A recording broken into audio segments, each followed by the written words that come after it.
Assalamu hörmetli qarindoshlar. Sharq Turkiston Surgundi hukumati televiziyasining xabarlar programmasida ko'rishinglarni qizg'in qarshi olamiz.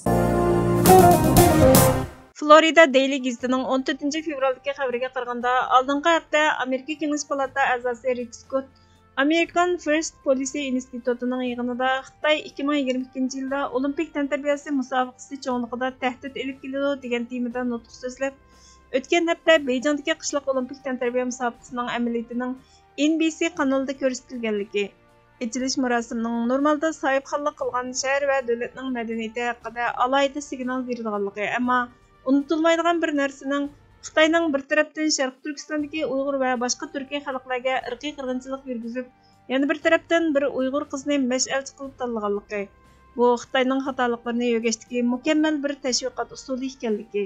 Bu yilgi olimpiyatlarning sha'niga Xitoyning Sharq Turkistondagi Uyg'ur va boshqa turkiy xalqlarga irqiy qirg'inchilik yurgizish, Hong Kongda demokratiyani buzg'unchilikqa uchirtish, Tibetdagi buddizmga ziyonkashlik qilish, Tayvanga tajovuz qilish, Xitoy virusini tarqatish qilmishlari yuzasidan dog' tushganligini, bu musobaqaning hurlikni so'yganlar uchun intayin muhim ekanligi va dunyo tartibining burilish nuqtasi bo'lib qolganligi, Xitoyni Dunyo savdo tashkilotiga ayni vaqtda elib kirishdagi maqsadning Xitoy Kompartiyasining G'arbning qimmat qarashini qabul qilib, xalqiga hurlikni elib keladiganligiga bo'lgan ishonch ekanligi, ammo buning ishga yaramaganligi, Xitoyning bu vaziyatdan foydalanib bozorlarni kontrol qilib olganligi, yolg'on so'zlab, hiyla ishlatib, o'g'irlik qilganligi va G'arbning demokratiyasini buzg'unchilikqa uchratganligi, Xitoy bilan bo'lgan hamkorlikning Xitoy hokimiyatining irqiy qirg'inchilik ahdnomasida belgilangan moddalarga xiloflik qilib, Sharq Turkistondagi Uyg'ur va boshqa turkiy xalqlarga, Tibetlarga irqiy qirg'inchilik yurgizishiga, Hong Kongda, ichki Mong'oliyada demokratiyaga buzg'unchilik qilishiga,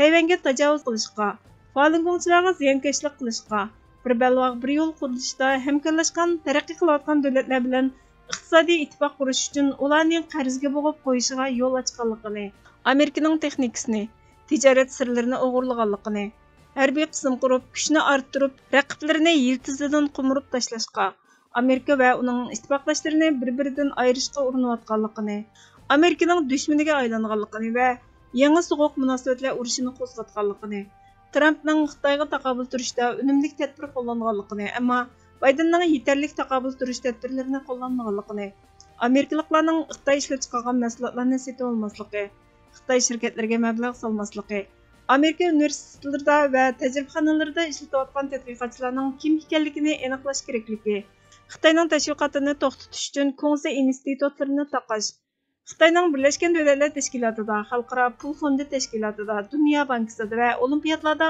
alohida o'ringa ega bo'lishiga yo'l qo'ymaslik, Xitoyning dunyoni yangidan shakllantirishning oldini olish, tashkilotlarning Xitoyning xatoligini yo'shirishga yordam berganligining mas'uliyatini surishtirish, manfaati uchun Xitoyning irqiy qirg'inchiligiga ko'z yumganlarning mas'uliyatini surishtirish, Xitoy Kompartiyasi bilan normal tijoriy munosabatni uzish, 2001 yildan burungi sistemaga qaytish, Tayvan bilan bo'lgan strategik aniqsizlik siyosatini oxirlashtirish, TikTokning hukumat uskunalarida Xitoyning uchquchsiz aeroplanlarining davlat organlarida qo'llanilishini cheklash, sotsializmning yeyilishining oldini olish, Amerikaning dunyodagi insonlarning demokratik haq-huquqlarini qo'g'dash kerakligini aytib, Amerika xalqini Xitoy hokimiyatiga qarshi qo'zg'alishga chaqiriq qildi. Bosh ministerimiz Salih Xudoyor apandi buningga inkos qaytarib, Bayden hukumati Xitoyning raqobatchi emas, balki dushman ekanligini e'tirof qilishi kerak. Amerika hukumati Xitoy Kompartiyasining dunyodagi demokratiya, erkinlik, kishilik huquqqa tahdid elib kelishini to'sish va oxirlashtirish uchun harakat qilish lozim dedi. RHA ajansining 15 fevraldagi xabariga qaraganda, sun'iy idrok atalmish Şinjandagi yangi elektr energiyasi ishlab chiqarishda havo raydan oldin ma'lumot berilgan. Oldingi bir avlod yangi energiyasini mo'ljallash sistemasi yaqinda ishga kirishtirilgandan keyin atalmish Şinjanda yangi tok ishlab chiqarish uchun havo raydan oldin ma'lumot berish sistemasi ishga kirishtirilgan.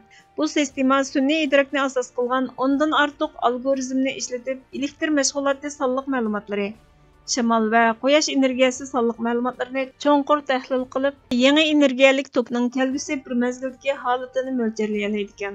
Atalmish Şinjandagi 618 yangi elektr stansiyasi eng yangi bir avlod yangi energiya mo'ljal sistemasiga ulangan.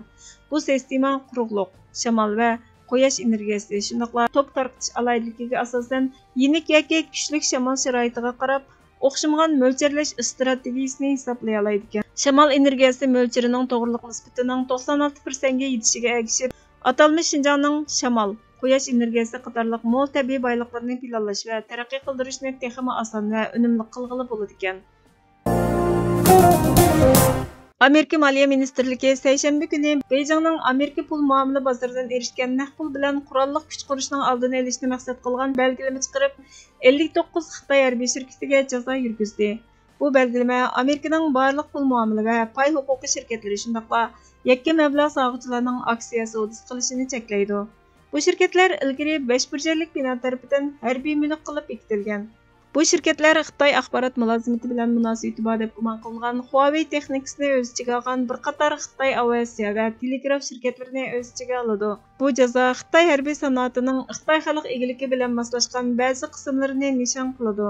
Moliya ministerligining chet el mulklarini kontrol qilish ishxonasi seshanba kuni bu qoidalarni e'lon qilib, texnik tafsiliy jazolash va kontrol qilish usullarining keyin yo'lga qo'yilganligini aytdi.